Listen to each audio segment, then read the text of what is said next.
The 507th edition of the Four Corners podcast starts right now.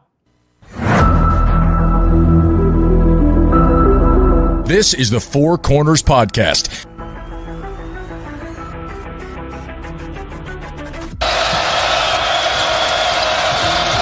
And that could make a difference. Lawson at the buzzer. Got it! Maybe not. Ty Lawson wins it at the buzzer. Deep three. And Green rips down the rebound in traffic. 4-on-1. What a great job. What a terrific job in transition. I mean, you couldn't plan that any better as a coach. Gets the roll. Here we go. Page has it. Carolina down one. 84-83. Page into the front court with 4 seconds. Page to the rim. Got it! He got it! 9/10 of a second to go. Inbounds. Washington gets it to Warren. His full court shot. No good. Marcus Page baby. Does it for the Tar Heels. Carolina wins it. Don't force it if you're Goss. Comes in. Blocked by Meeks. Buried up ahead to Jackson. And he tucks it down for the 5-point lead. Matthews off the mark. And this year the confetti is going to fall for North Carolina. They're not going to be denied this time. Inside 30 overall. Love, top of the key. Oh! Big time delivery. Here are your hosts, Josh Marlowe and Anthony Pagnotta. Hello and welcome into another live edition of the Four Corners podcast. We are powered by Carolina Electrical Services. Josh and Anthony hanging out with you live on a Monday night. And this was originally scheduled to be a live edition of the show, just to preview the NC State game. And then we had some stuff, some comments made earlier today by Hubert Davis during his weekly teleconference call with the ACC media writers, where he kind of walked back some comments about Carolina adding a GM position to the program. And then Roy Williams went on a national radio show and publicly defended the head coach of the Tar Heels for the first time since, the questions about his job security have become so public. So we're going to dive into that in addition to previewing the game against NC State. That'll come your way 7 p.m. on Wednesday. That game will be televised over on ESPN. But we'll start every edition of the pod, as we always do, with the pod thought of the day. We go to the GOAT and the birthday boy, Michael Jordan, for today's pod thought. That thought is, quote, some people want it to happen, some wish it would happen, others make it happen. I pulled that quote because, I think some people want to see Carolina make the NCAA tournament. Some people wish Carolina will make the NCAA tournament. It's all about if they make it happen or not. And look, there's a path. You ask every analyst in the world, they'll tell you that the optimism might be bleak because of what Carolina has to do to go dancing, which is beat the Duke Blue Devils, a team that waxed Carolina and Cameron 2.5 weeks ago or so. But if Carolina wins out down the stretch in the regular season, including all the games leading up to the game, and then they win the Duke game, as long as they don't go one and done in the ACC tournament, this team will hear their name called on Selection Sunday.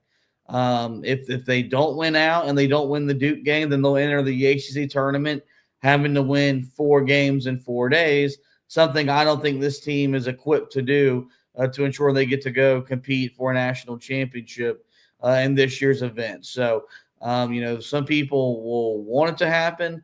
Some people will wish it'll happen. Hopefully this Carolina team makes it happen by winning all these games in front of them, and then they take down their arch rival 2.5 weeks from now. Yeah, I mean, look, I think there are multiple paths that they can use to get there. I don't think they necessarily have to beat Duke. I think if they go to Charlotte, they take care of 2 quad 1 opponents. Hell, even if they find a way to take care of one and really just don't get beat that badly in the Smith Center, especially if it's a competitive game that comes down to the end, I think they're going to have a heck of a case. But again, we've been here throughout the year with Carolina where we felt like, okay, this is the stretch where Carolina can sort of get it together. And we're here once again where you feel like, okay, this is where you collect yourself. All you got to do is win these next 5 games, and you're going to find yourself in a really decent spot, going into that game against Duke with opportunities ahead of you. And it's just going to be about Carolina taking advantage of it. But, I mean, do we trust that they're going to get through this 5-game stretch? To me, I think you're on really thin ice here. I know there are people that say Carolina can lose one of these games. I think they look at a game like the game at Florida State as probably the one that you could lose and it wouldn't kill you. But I think for a lot of people, the mindset needs to be for Carolina that they have to win out. I think for a lot of the bracket experts, they're going to tell you that they have to win out during that stretch. And I think if you ask the team, they would probably tell you in order to make the NCAA tournament, we feel like we have to win out in these next 5 games at the least, and then just see what happens against Duke. So it's a crucial time of year. We were hoping that we wouldn't have to be here again this year, but we are, and this is just the reality of the situation. And now you're right. It's about, there are guys on this team probably every night before they go to sleep that are saying, I want this to happen. They're wishing it could happen. Now it's about actually making it happen.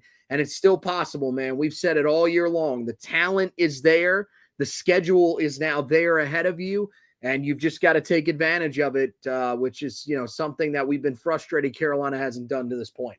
Yep, and we're gonna find out. If Carolina wins out down the stretch, then I do think they would be a team worthy of going and playing in the tournament. If you ask me today if I think this team is worthy, that answer is no. They have not done enough. And that's just the reality of the situation. They've been very close, but this isn't horseshoes and this isn't hand grenades. Close doesn't count. Close doesn't matter. The expectation is to win, and we haven't done that. But we get hot down the stretch. We do what we did 4 years ago. Then I do think that if they get into the tournament, it would not just be because of the brand. It would not just because of the name on the front of the jersey. I do think with what they have done. With the schedule and the non-con, and then with some of the wins that they would have earned the right to go dancing. So we're going to get into the Roy Williams stuff here first, because I do think that's the most recent thing that happened. And our very first comment on the stream on Facebook from Donnie Melton, I love Roy, but of course he isn't going to say anything bad about Hubert, so I don't put much into it. So in case you haven't seen it floating around on Facebook or Twitter, the former head coach of the Tar Heels, Roy Williams, joined the Zach Gelb Show. That's a national sports talk show on the Infinity Sports Network. This is a talk show host that you and I have a kind of a friendship that we've formed with them through our position at WFNZ. He joins the Mac and Bone show every Friday during the football season. Like us, is a big Met fan. So we kind of have some interactions with Gelby throughout the baseball year in addition to the football year. And he had the former head coach on and, asked him just straight up what he thinks about the criticism around Hubert Davis in year 4 after an up and down first 4 years in Chapel Hill. And here's what the head coach of the Tar Heels had to say in response to that. To get to today's version of the Tar Heels, there's a lot of conversation about someone you know very well in Hubert Davis and if he's still the right guy for the job. What do you say to people that are questioning that right now? I used to say this about Roy Williams, that I had more desire and more want to in my little finger, more passion than all the Carolina fans put together. Hubert Davis may hold up his left hand because he writes left-handed, but he has more passion and more concern in his little finger than all those people put together. He's the right person for the job. It just makes me just cringe. I mean, why do people talk? His first year, he played for the national championship. His third year, he won the regular season. There's 811 teams in the ACC now, or something close to that. He won the regular season last year. And so we've had some tough moments this year. There's no question about that. But the season's not over. I think we're going to make a run here, and I would love for it to turn around 180 degrees so I could look at all those other suckers and tell them to shut up. That's unbelievable. So classic Roy there at the end of that, where he wants to prove people wrong and tell people to basically quit talking and quit complaining. I think there's a couple things that we can take from this. I think the first thing is that I thought that was genuine. Like, to me, that wasn't a forced, well, he's a Carolina guy, I've got to come out and defend Hubert. That's kind of the feeling you get sometimes when you hear Kennedy Meeks, Theo Pinson, Joel Berry, guys that have recently played for Hubert within the last half decade or so. Like, I think when you hear those guys defending Hubert, I think that comes across a little bit more forced. Maybe they're a little bit more protective of him because, well, they played for him and they were a part of a lot of the success that he enjoyed as an assistant, going to back-to-back Final Fours and playing for back-to-back national championships. There was nothing forced about that comment from Roy Williams. I can confidently say that if Roy Williams no longer believed in Hubert Davis, if he was going on national talk show hosts, I do think he would convey that. Whether that's right, wrong, or indifferent, I don't know, but I don't think he'd be willing to do the interview if he wasn't willing to tell the truth on the matter. Here's my question. Because it comes, here in the back half of February with the team 15-11, and right now on the outside looking in, is this public backing for Hubert Davis maybe too little too late from the guy that effectively stepped down so he could get the job and made the hire when he retired 4 years ago? That's a tough question. I don't know if it's too little too late, because I do think that his opinion will be weighed in the ultimate decision that ends up being made, because, he was the guy that ended up picking him as his predecessor. He's the guy that will, should be consulted when it comes to picking the next head coach of Carolina basketball. That doesn't matter if it's in the family or if it's outside the family, like many people want for some reason. If it is, then, he's going to be consulted about it, and he should be. So I don't know if it's too little too late for Hubert. I don't think that's necessarily the case. I think, honestly, he's a guy that still can turn it around. There's no question about that in my mind. I've said I find it hard to believe that unless things just go really, really wrong here at the end, he is going to be the head coach of this basketball team next year. They will have a GM in place, potentially. We have no idea. We'll discuss that here in just a second. But, I think there's still plenty of time for him to get this thing going back in the right direction. And this only strengthens my belief that he is going to be back next year. Because I feel like if Roy believes this, there are, others in the Tar Heel community that probably believe this as well. Look, man, Roy is a very powerful figure. People are going to listen to what he says. Now, I would disagree with you. I do not think that he would tell the truth if he did not believe that Hubert Davis was the guy. I don't think he would go on there and tell Zach Gelb, I don't believe in this guy anymore. I can't see that. I think he's too nice of a human being. And that's a good quality to have. Don't take that in a bad way. Like, for me, I think there's honesty, and then there's just being a bad person, which would be to go on a national radio show in the way that you basically announce to the rest of the college basketball community that I'm not on his side anymore, is to tell a national radio host that. So I think that's the smart thing to do. But I don't think it's nothing. Our guy Myron Goodman saying that it's a big old nothing burger. I don't think that, because I think that the fact that he is genuinely still that strong in his support for Hubert Davis, man, you could come in here and coach speak this up if you wanted to, especially if you felt like Wes Miller was a guy that could do a better job in this spot. You could come on here and say, no, I still support Hubert. I believe that, he still has time to turn it around, whatever. You could say all the stuff that we just said, but you could tell by the way that he reacted in the video. If you guys haven't seen it, I would encourage you to go back and watch it. That's the reactions of somebody that truly believes that Hubert's just going through a little bit of a difficult time right now, and that Tar Heel fans need to support him. And I think that's the one thing that we can all get on board with, is that the best thing for Carolina basketball right now is Hubert Davis getting it right.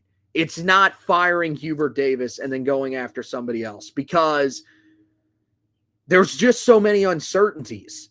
Inside the Carolina family, there's not that great candidate. And then outside, okay, people have brought up names like Jay Wright. Okay, is Jay Wright for sure wanting to come back and coach at the college level? Is he wanting to deal with NIL and all of that stuff? Is he interested in hiring a GM? We have no idea whether or not he still has the fire to be a head coach. Nate Oates, I've heard multiple people say that. I hate Nate Oates. Can't stand him. He's a guy that he turned down Kentucky. So who's to say that he's taking the job at Carolina? So I believe that Roy is truthful in what he says, and that the success of Carolina basketball, the best thing for it would be for this to work out for Hubert Davis. Well, it's just been my message all along, is that the best interest of Carolina basketball today, tomorrow, and the next 5 years is that Hubert Davis is winning at the level that we expect Hubert Davis to win at. And he's shown that he's capable of doing that. Like, guys, you don't go to a national championship as an 8 seed on accident. You don't.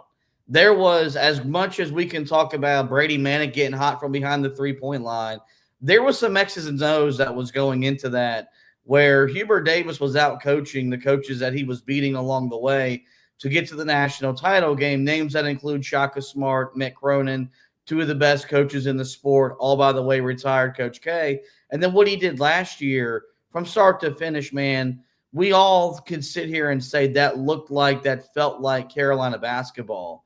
So he's been at the charge of an all-time great run, and then was at the head of a team that looked like a team that we expect to see year in, year out. So he's capable. But this is an ever-changing landscape where there are going to be ebbs and flows, and he's still learning on the job. I do think, you said you disagreed with my sentiment about Roy Williams not telling the truth. The fact that he's doing it and going on a national talk show host like a platform like Zach Gelb has tells you that he believes. Because if Roy wasn't out in the public, then that would tell you that he no longer believed in Hubert Davis. And let's not get it mistaken here. I've been at the forefront, maybe leading that conspiracy that Roy Williams was out on him, because look at all these big games Carolina's played on the road, and who hasn't been there? Roy Williams hasn't been at these massive games that Carolina's played here recently away from Chapel Hill, at Wake Forest, at Pittsburgh, at Clemson.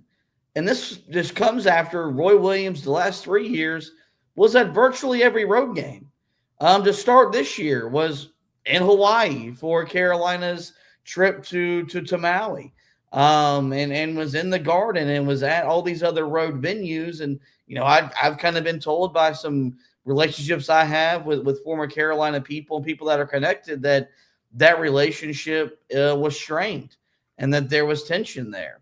I don't think Roy Williams would be doing this if there was tension there. What Roy Williams would be doing? If what Matt Doherty did 3 weeks ago before the first Duke game, going on our radio station and basically laughing in Hubert's face about him feeling pressure about the job. That's not what Roy Williams did. Roy Williams backed him. And you could say he backed him because he groomed him and that he picked him to be his predecessor. I also think he did that because he still believes in him. And I think what that should do is, if you're a guy that is like where you and I have been here in the last month and a half, where we're sitting here outwardly doubting Hubert, I do think it should invoke confidence that the guy that gave him the job still believes in him. And I don't think that he's pulling strings behind closed doors to bring in a Wes Miller, to bring in a maybe, pluck King Rice from Monmouth and put that guy in that type of position, which would be just as big as a learning curve as it was for Hubert Davis, even though he has experience coaching at the college level like King Rice. And that's what I hope Carolina fans can take away from this. It's okay to doubt. It's okay to question.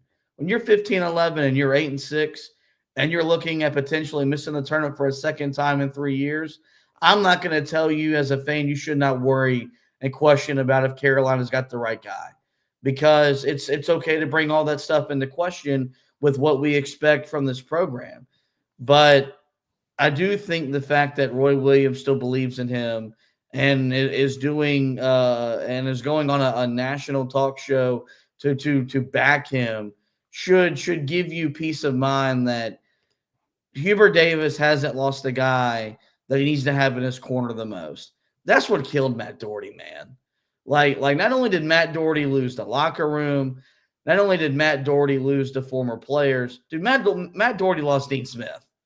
And once he lost Dean Smith, he did not have a leg to stand on. Hubert Davis has lost some of the fans. Hubert Davis may have lost some of the former players.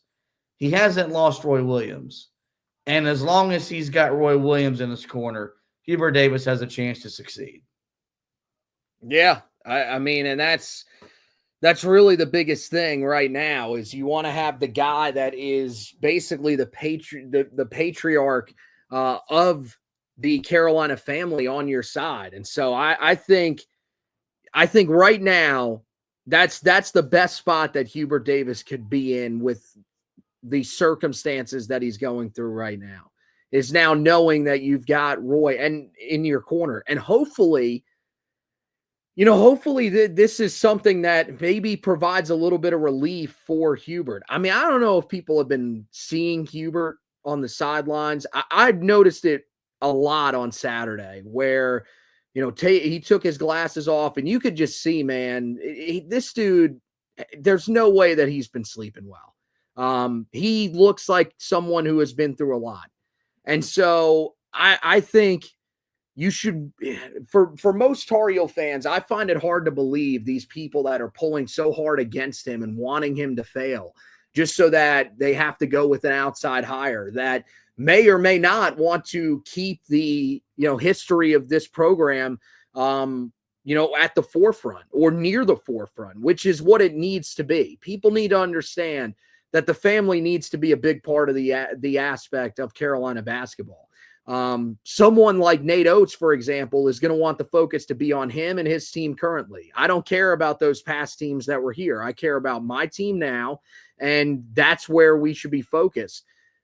I don't think that's how Carolina basketball runs. They sort of entangle both together, and that's when Carolina is at its best. And I think having a guy like Hubert Davis that knows that and that has seen success is ultimately the best thing for Carolina. And so maybe this is a little boost for Hubert. Maybe this is what he needs to sort of get this turned around, knowing that, hey, man, not only is Coach Davis or Coach Williams telling me this to my face, he's also saying this to the public. He's letting it be known. He's going on radio shows and saying that there needs to be support for me, for my program. And maybe that's ultimately what sort of boosts this team down the stretch of the season. I hope that is what the case is. But we'll have to just wait and see. But yeah, it's certainly definitely an eye-catching thing to see Roy Williams go on a national radio show and say this, because we know it, man. Roy is not a guy that goes on a lot of national radio shows, even local radio shows. Roy is not a guy, now that he's in retirement, that does a lot of media. And so this is clearly him trying to get a message out to the public that he is still behind the guy that he chose as his predecessor. So certainly I think a moment of reflection for Carolina fans, including us, I think, that have been so hard on Hubert, that look, we need to, take a step back and realize that the best thing for this program is for the guy that's currently in place to be succeeding. Yeah, you mentioned the bags under his eyes. He doesn't go to bed till 2:30 in the morning. Man, this might come across, you wanted to call me a stalker the other day. His first year, he went to bed at 12:30. He's now staying up to 2:30. That's him admitting without admitting. Yeah, there's pressure there. He's losing even more sleep because he's trying to get this right. And if he's not going to bed till 2:30, how do you think I feel? Look at the bags under my eyes, because there's been a lot of sleepless nights for me watching this team play and trying to figure out a way as a podcast host how to figure this out. Because you might want to try a sleeping pill. I think that may help you a little bit. I don't know if I've lost more sleep as an adult than I have than this year. With all the losing and the way that this team has lost, really right out of the gate with that loss at Kansas the first week of the year. Let's now get to the here and now with Hubert Davis. Every Monday the ACC holds these teleconference phone calls where Hubert Davis talks to the media and the reporters. And as you could imagine, with him publicly stating 3 weeks ago on his radio show that the old model for Carolina basketball is dead, we're hiring a GM, that he was going to be asked about how that is going, and was just basically asked a follow-up about the GM search and what's that all entailing. And Hubert said, quote, "Yeah, I'm going to stay away from those comments in regards to a GM. I feel like over the last couple of weeks or 2.5 weeks, in response to me answering a question on the radio show, it's been twisted in regards of supporting different narratives. And my focus right now is this team and coaching this team and trying to reach our full potential and trying to become the best that we can become this season," end quote. As you could imagine, that caused quite a stir. I think Keeping It Heel, Tar Heel Tribune, two outlets do a really great job covering Carolina basketball, Carolina athletics in general, put articles up about it. I'll be quite frank, I chose not to because, Myron Goodman thought Roy Williams' comments were a bunch of nothing, was a big old nothing burger. I think what Hubert Davis said was nothing but a big old nothing burger, because you don't say what you say, what he said 2.5 weeks ago, if you don't believe it. You don't go out and say the old model for Carolina basketball is dead if changes are not going to come, to this program in more ways than one this offseason. That's how I feel. How do you feel? Like when you hear those comments, you hear that quote, does that maybe make you raise an eyebrow and maybe question if Hubert Davis is maybe not going to make the changes off the court he was talking about when he said 2.5 weeks ago, we're hiring a GM and we're hiring a bunch of coordinators and a lot of stuff off the court to better position Carolina basketball off the court to compete, basically like you were seeing in the SEC with schools like Auburn, Alabama, Florida, Tennessee, among others. Yeah, unless I'm missing something, we have not gone back to full amateurism in college sports. Like, I don't know, maybe I've been under a rock and all of a sudden we're living back in time. I don't think that he's changing his position on that, because you saw how stark he came out and said that they really need the help. That's the main thing, is that it's not just, oh, well, things are changing in the sport and we have to change. No, he needs the help. The reason that he's not sleeping is because not only is the team losing, there's so many other things that are now involved with being a head coach in college basketball. You see the change around, the entirety of the sport, where many, many programs already have general managers, including some of the most successful ones. I mean, you look at the top 4 seeds as of right now, the teams on the 1 line, all of those schools have general managers that handle all of that kind of stuff. So I think he's kind of realized that you have to get to that point. Yes, it kind of stinks because you're leaving behind what you know to be the job of the head coach. I mean, of course, he saw and probably heard from Dean Smith as a younger player and everything like that, what it would be like being a head coach one day. He got to sit and watch Roy do it as one of his assistants for years on the bench.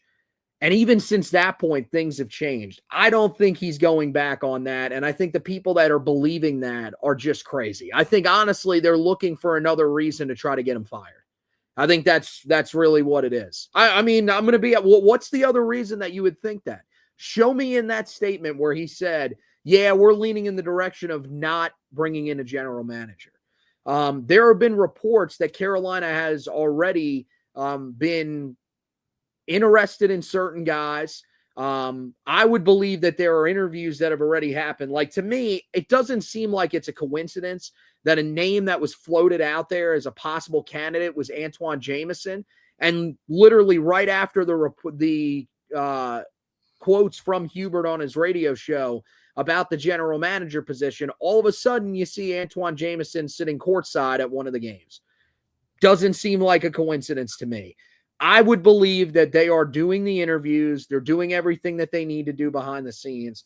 To me, it's him, wanting to try to take the focus off of that and point towards his team that's on the court right now. And I think that's probably the smart way to go about it. It could also, if you really want to go to, the thing that maybe his job isn't as secure as you would think, could also be them telling him, hey, man, we need you to focus on what's going on in the court. Let's not really talk that much more about the general manager spot because we need to make sure that you're going to be the guy that's going to be tied in with this general manager. So, I mean, I think there's a multitude of different angles that you could take towards it, but I don't think there is any way possible that you have just invested in an entire front office for the football program and you're not even going to invest in a general manager for the basketball program. I would think that is a change that is coming across the board, at least in the top 2 sports. Not sure if how prominent it is in the sport of baseball, but if it is, that's certainly a sport where you could see it probably as well. I think that's more of a athletic department mindset change rather than even just a basketball program mindset change. Yeah, what I think it is I just don't like, barring a collapse, barring a god awful loss. I think Hubert's back for 25-26. But I just think, and it's the right thing. He doesn't want that to be the focus of his press conferences. I do think he wants to sit there and talk about his team this year. But when you make those comments that you make, we know that there are, interviews that are already either being scheduled or being conducted. These kind of questions are going to be out there. And, it's going to be hard for him to escape that the rest of the way when he does publicly talk to the media. So we'll just have to kind of wait and see and what the latest update report is on that. I would be surprised, blown away, if there's not a general manager put in place for the program once the regular season does officially come to an end. Let's now get to the NC State preview. That's what the main task at hand for tonight's edition. If you hear my dogs in the background, I do apologize. Apparently, they are weighing in. They are big Hubert fans, apparently. Yeah, my cousin is getting home. They're excited to see her, and they're going to make their presence felt on the pod. Make it be known that when I get done recording, I will yell at them and make them feel bad for doing so. Carolina back in action on Wednesday night. They'll host NC State at the Smith Center, as I mentioned. That game will come your way 7 p.m. over on ESPN. The Wolfpack come in with a 10-15 record overall. They are just 3-11 in the ACC. They're 16th right now in the ACC standings with the new ACC tournament format. That means that the Wolfpack, last year's ACC tournament champion, would not be in Charlotte to defend their conference title. This is a team that has struggled all year away from home, where they are winless away from the Lenovo Center in true road games. They have just two players averaging double-figure scoring, led by Marcus Hills, 12.5 points, 4.2 rebounds, 1.6 assists. He is shooting 47% from the field and 21% from three. And then Jaden Taylor, the last guy to average double-figure scoring, at 11.8 points, 3 rebounds, 1.6 assists. He's shooting 41% from the field, 33% from three. And as you could imagine, with just having two guys to average double-figure scoring the basketball is on a strong suit for this team. They average just 69.5 points per game, the second fewest points in all of the Atlantic Coast Conference. They are coming off a win, though, in their last game. They beat Boston College in a game that was very ugly. They won the game 70-62, and at different points in time, it would have set the game of basketball back to the 1920s with the way that both those teams were trying to play offensive basketball. When Carolina and State first met back in January, it was two teams that were trying to find their way. And I do think you could sit here and say at the middle part of February, these are two teams that are still trying to find their way, but two different paths. For Carolina, they're trying to find their way into the NCAA tournament. For NC State, this is just a team trying to find a way to defend its ACC tournament title from a year ago. When you look at the Wolfpack now as to where they were a little over a month or so ago, what stands out to you? Because struggling would be the nice way to describe where this team is at. We're sitting here on our podcast and we're talking about a head coach's job security who's coaching a national championship game and is a year removed away from winning an ACC regular season title, being a 1 seed, and making the second weekend. For NC State, they're back talking about the job security of Kevin Keatts, a guy that is a year removed away from winning an ACC tournament and taking the Wolfpack to the Final Four as an 11 seed. What do you make of the current state of the Wolfpack, who will enter Chapel Hill, a team ripe for Carolina to sweep, something we've done a lot of in our lifetime as Carolina fans? Yeah, they're a team, right? I believe they still are. It's an odd team, honestly, because they're really not a bad defensive team. You look at what they have done so far this year. I mean, 68.7 points per game, pretty solid. They create a lot of turnovers, 12.7 per game.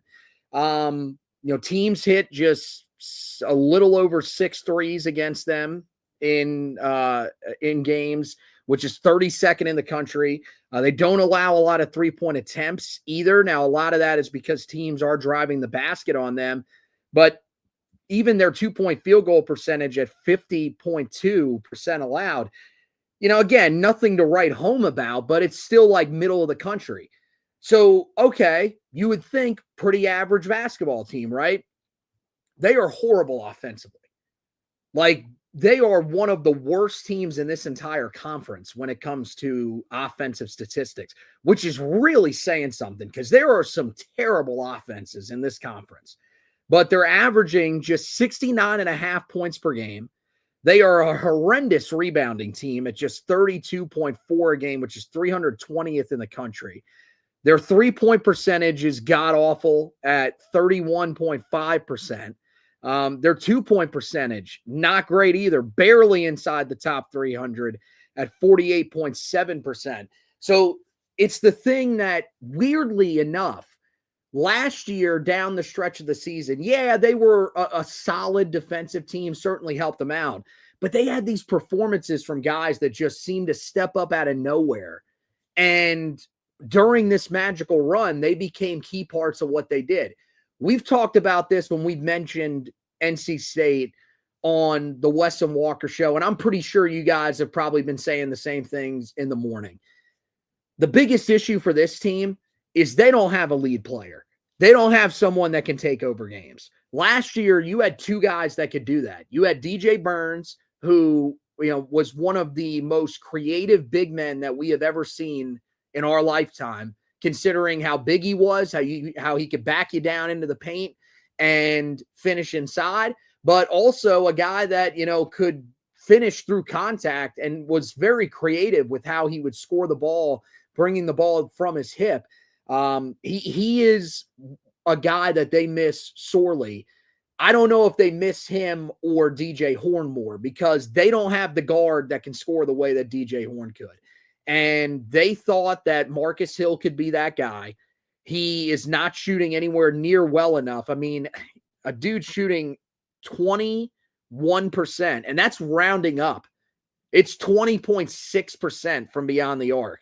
That's not a guy that's going to be doing the things that you need him to do to take over that role from DJ Horn. So with him out, or with him struggling the way that he is, I mean, this team has just been left in shambles. And now they've gotten to the point where they are basically a 6-man team that, at least from guys that play major minutes, they'll usually have a 7th guy that enters the game.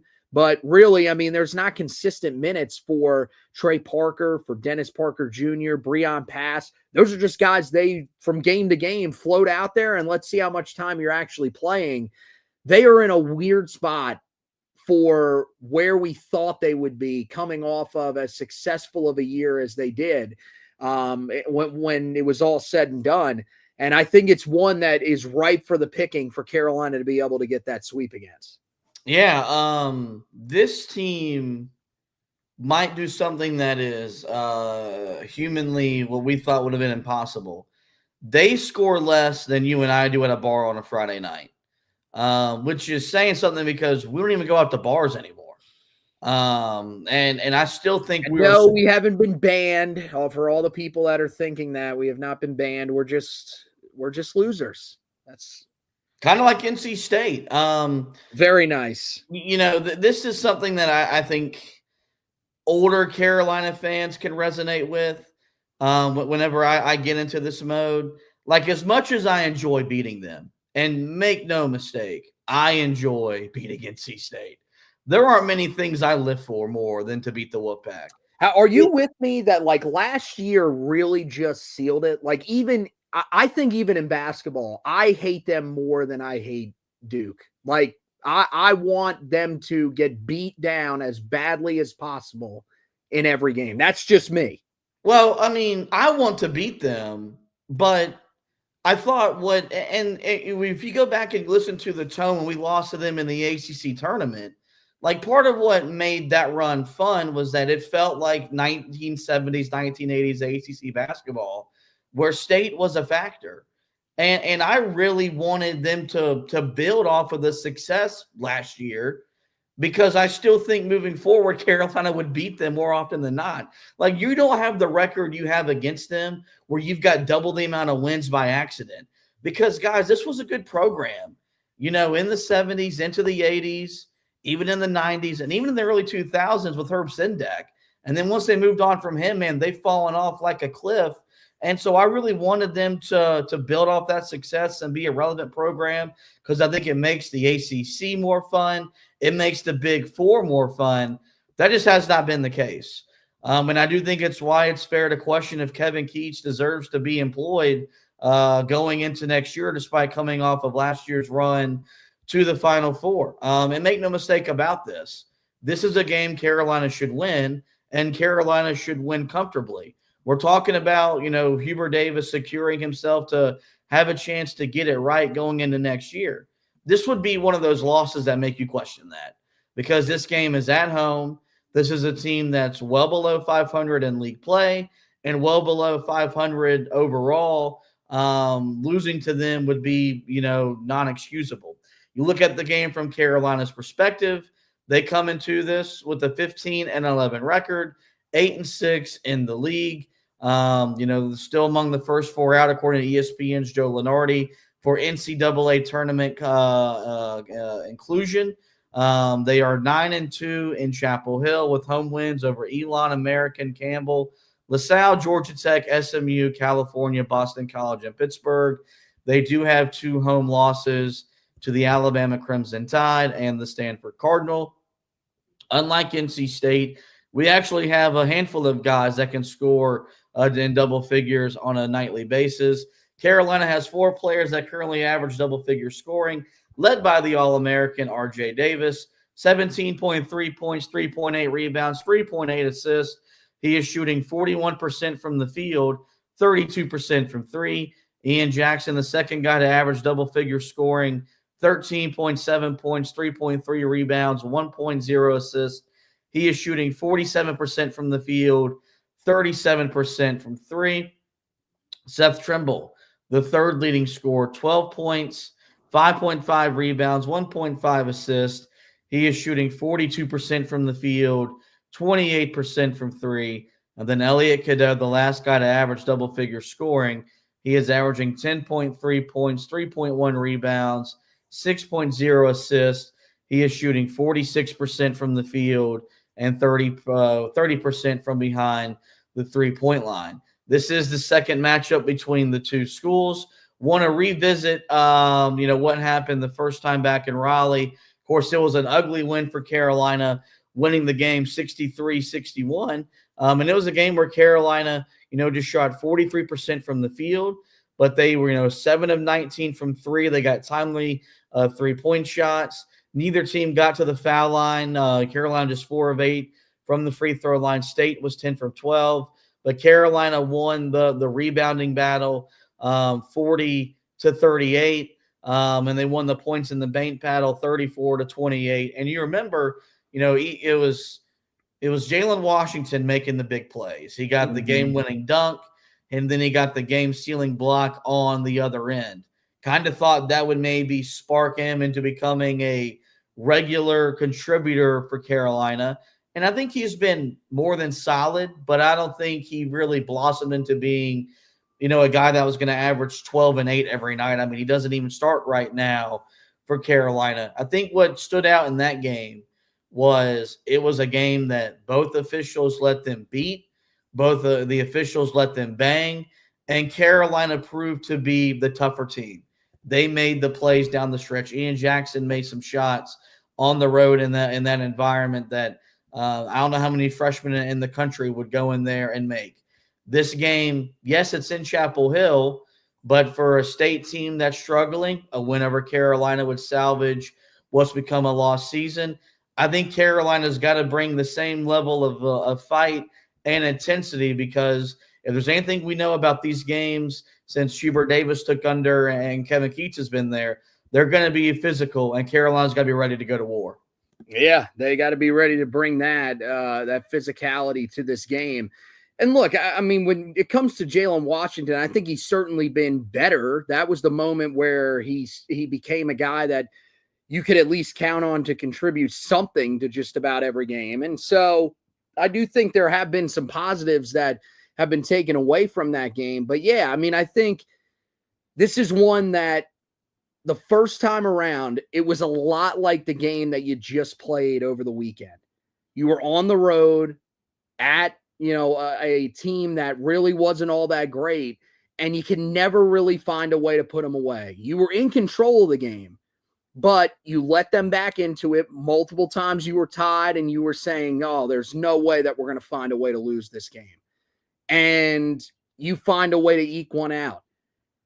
I think, this is what Carolina's got to avoid in this game. And you're at home, man. You should be able to get it done.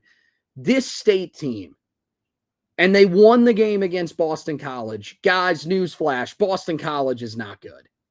We saw that they are a horrendous team on the defensive end of the floor. And we should have beaten that team by more. That would probably be the one reason that you would maybe get some pause. But the thing that I would say to that is that was a weekend game. Carolina loves playing close games on the weekends. When they have blown teams out, it's been in the middle of the week. And this is one of those games where you should be able to win. You won by 15 on your home floor against SMU, a team that is fighting to try to make the NCAA tournament. And that was with them fully healthy, because the game that they played over the weekend, they didn't have Boopy Miller in. That was a fully healthy group. You beat that team by 15. If you can beat that team by 15, you should be able to beat this team. This team had lost 9 straight games coming into the matchup against Boston College the other day. 9 straight losses in the ACC, in this ACC this year. You should be able to take care of business in this game. It's just about matching the intensity and matching the moment, because you know that they are going to come out motivated for this game. They always come out motivated for this game. And now they're at the point where if they win this game, that is the one shining moment in a terrible season for them. So you've got to make sure that that doesn't happen. For you, you're in this part of the season. A win does absolutely nothing for you. A loss ends your season. So it's up to you to make sure that you're bringing the right mindset to every single game. If you think you're going to just roll the ball out there and win, that's when you're going to get caught, and Carolina has to avoid that in this game. Yep, that's exactly right. I think this game has to be one where Carolina shows the level of emergency that Hubert Davis has talked so much about. You showed that in your last home game in the win over Pittsburgh, and I saw the comments getting some criticism, but R.J. Davis said after the win over on Syracuse that he felt like this team has finally come together. And everyone knows what their role is. Everyone knows what's being asked of them. We draw parallels all the time in this sports talk industry thing. When it all came together for Carolina 4 years ago, it was about this time in the calendar, with you facing the same position you're in right now, where going into the final game against Duke, Carolina had to win every single game. Like, it was win or you're screwed. That's where you're at right now. It's win or you're screwed. And I'm not saying that this team's going to do what we did 4 years ago, but it was about the same time where it all clicked and it all meshed, and Carolina was able to enjoy the success that they were able to that year. Hopefully, RJ is right, and this is the beginning of what could be a fun month or so.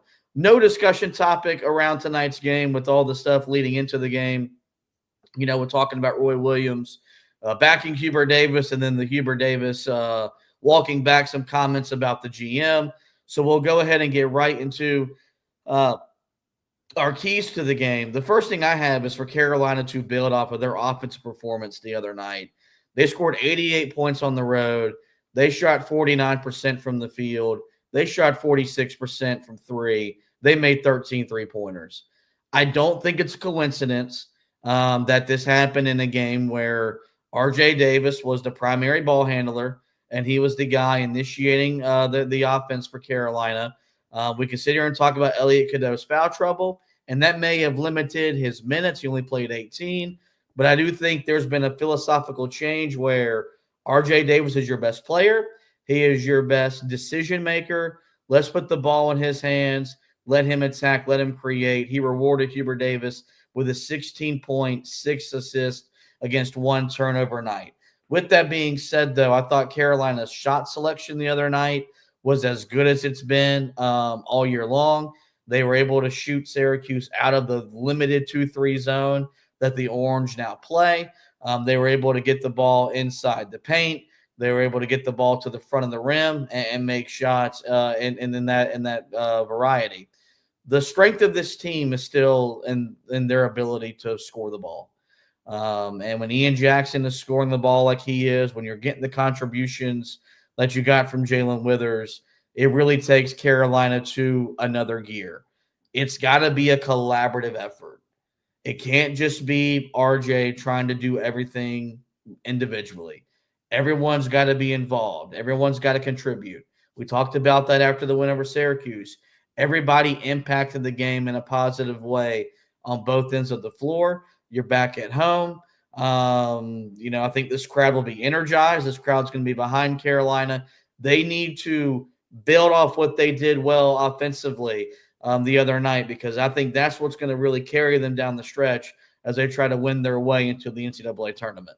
Yeah, and the biggest thing that you kind of wonder is one of the things we talked about that led to the success that they had on the offensive end of the floor was using RJ Davis at the one spot. Are they going to use him a lot there again in this game? Because one of the big reasons why they used him so much there was because of the foul issues for Elliot Cadeau. If he's not in foul trouble, are they going to use him nearly as much at that one spot? I think it really just depends on the turnovers. If Elliot Cadeau can take care of the basketball, then yeah, him as a distributor is probably what leads to the most success for your offense.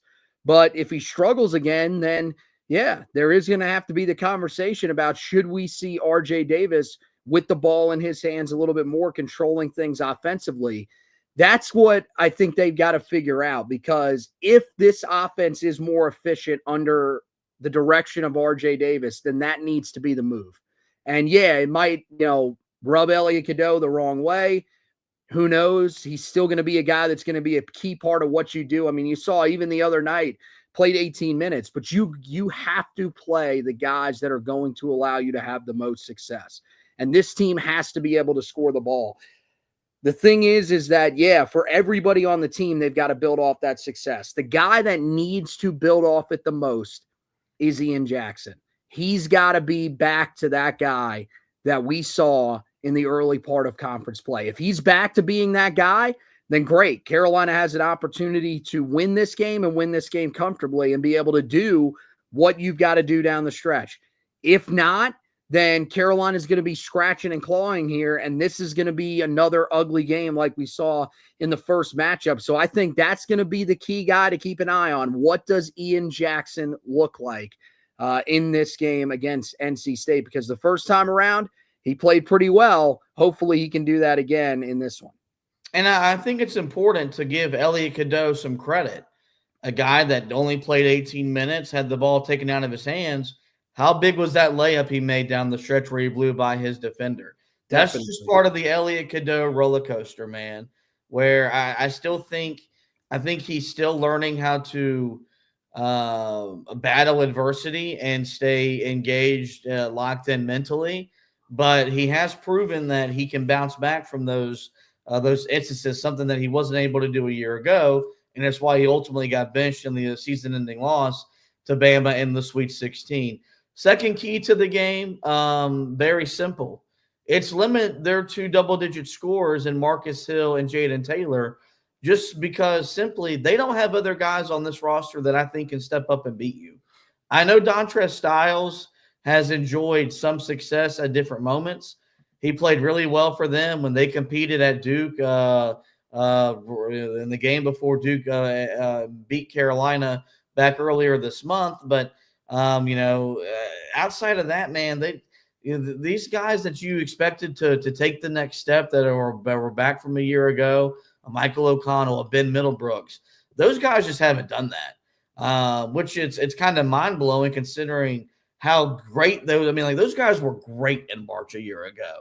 Like O'Connell hit the shot that led you to be known that Cinderella had put on her dancing shoe to win, to beat Virginia in the ACC tournament. Ben Middlebrooks might be a cornball, but that guy was scrapping with all the best big men in the country a year ago while State made their run to the Final Four. That hasn't translated to success for them this year. They haven't grown. They haven't developed. They haven't progressed from that. So we saw how much they rely on Marcus Hill and Jaden Taylor in the first matchup. I thought Carolina hounded them. They made those guys work for every bucket that they got. And we learned that the other guys on State's roster weren't good enough to step up and make plays.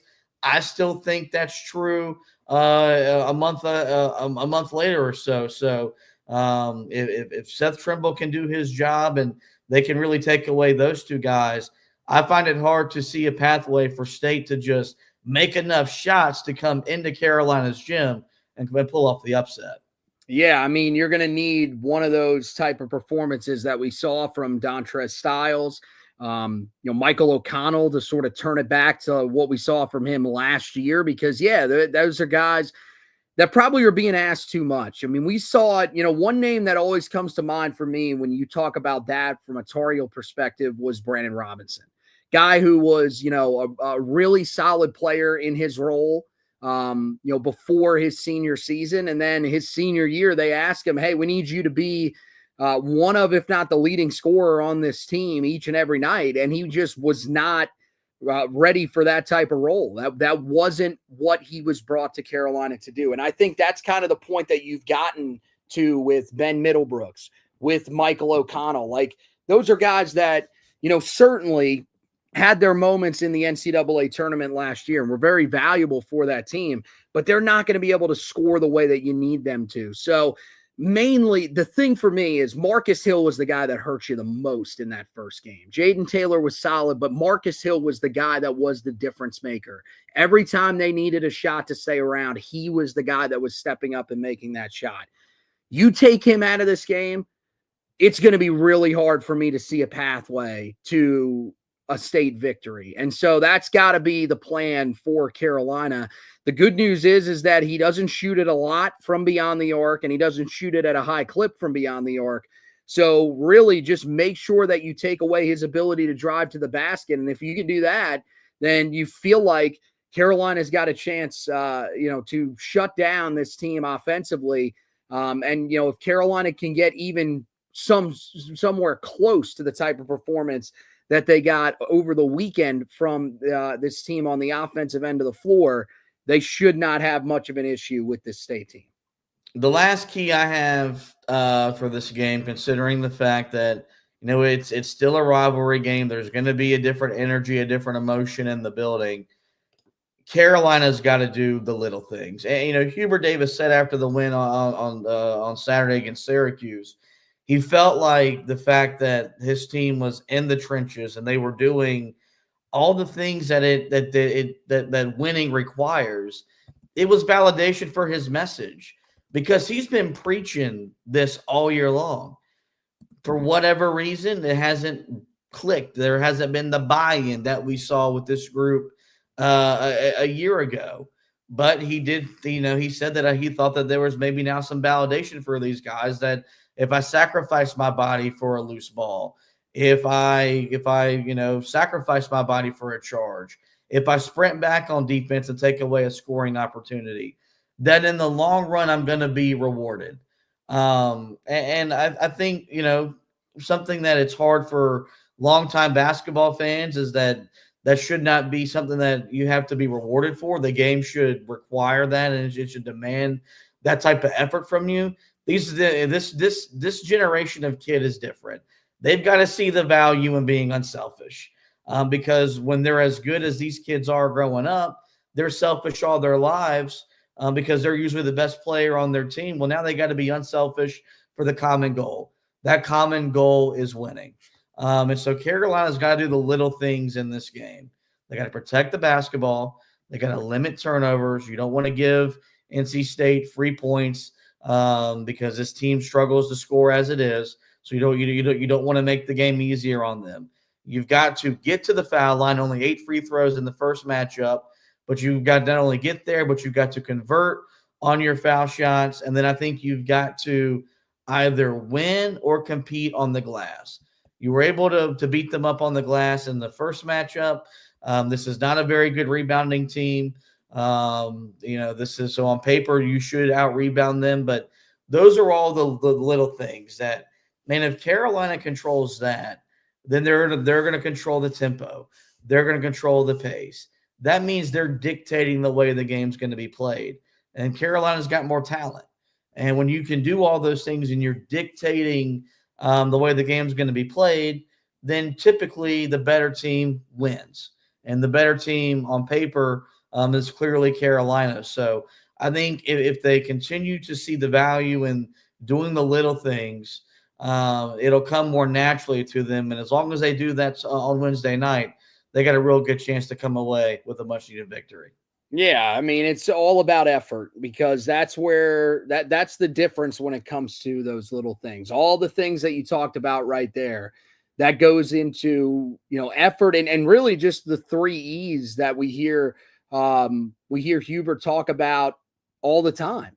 If Carolina brings that, then I think they're going to be perfectly fine for this game. The problem is that they haven't been consistent with that. And you could say, well, maybe that's been when they're on the road. No, it's even some of the home games, man. You go back to the game against Boston College. If they bring all of that and they do the little things in that game's really not that close. So I think that's what you're hoping Carolina is able to do in this game. We don't know what exactly, it's going to look like on State's end in terms of the intensity that they're going to bring. I mean, who knows? I still think they're going to be fired up for this game, but you never know. This could be a team that's completely defeated. But I find that hard to believe coming off a win against Boston College that this team is still going to be hanging their head. So I think Carolina has to be ready for a fight, as we've said. And I think the way you do that is by bringing that effort, which will allow you to do those little things that were such a difference in the game against Syracuse. All right. Carolina has an 84.2% chance to win the game, according to ESPN's Basketball Power Index. I'll let you go first. Who wins the game and why? Oh, who do you think? Yeah, there is no way that I would pick State to win this game. Regardless of what their record is. But let's be real honest here, man. This is one of the 3 worst teams in this conference. There is a good chance that this team will not be playing in the ACC tournament at the end of the year, which is unbelievable to think about the run they made last year, followed by not even making it the next year. But to me, Carolina is a better team here, and that should be the difference in this one. Now, do I think that Carolina is going to be able to put this team away? No, I do not, because I don't think we've seen that consistently enough from Carolina all year. We've basically in conference play seen it twice. We saw it against SMU and we saw it against Cal. That's really been it. Every other game that Carolina's played, there have been moments where teams have been able to get back into the game. I think that this will be another one of those games where, it might be like, a 2-possession game at some point, with like 5 minutes to go and you're left scratching your head saying, man, we've looked so much better than this team. How are they still around in this game? But I think ultimately in the end, Carolina is just too much for State, and I think they pick up the victory. Yep, I think Carolina comes away and they get the victory. They get back-to-back wins. They get to 16-11. They get to 9-6 in the conference, and we maybe can really start talking about momentum being built here down the stretch. I'll say this. Y'all thought the vent session after the Duke loss was bad. Y'all thought maybe what happened after the Clemson loss was bad. You let Carolina lose this game, and I will channel Justin Pierce levels of complaining. It might be the end of the podcast because there might be multiple curse words that get dropped on the pod. I mean, we might get a talking to in the office after that podcast if that actually happens. Yeah. So this is one where, hey, Carolina, don't do it to me. Okay. Hubert Davis needs to get some more rest. I need to get some more rest. Don't lose to this god-awful State team. Please don't. No matter what happens, we'll have you covered here on the Four Corners podcast, as well as the website where we'll direct you next. We encourage you to visit the website. That's HeelToughBlog.com every single morning, afternoon, and evening for the latest and the best coverage of both Carolina basketball and Tar Heel football. The game preview will be made available for you on Wednesday. It'll be made available for you on game day as I continue to take you through the basketball season. Anthony has you covered on all things Carolina football. Things are a little bit quiet right now as the team's getting ready for the start of spring practice, but some recruiting developments are happening for Bill Belichick and his staff. Anthony has you covered with all that news and information. So make sure you visit the website. That's HeelToughBlog.com for the latest and the best Carolina basketball, Tar Heel football coverage. As for the podcast, you guys know where to find us. Every major podcasting platform. Simply search the Four Corners Podcast and we'll pop up. there. We encourage you guys rate, review, and subscribe. That way you don't miss any editions of the show throughout the remainder of the basketball season.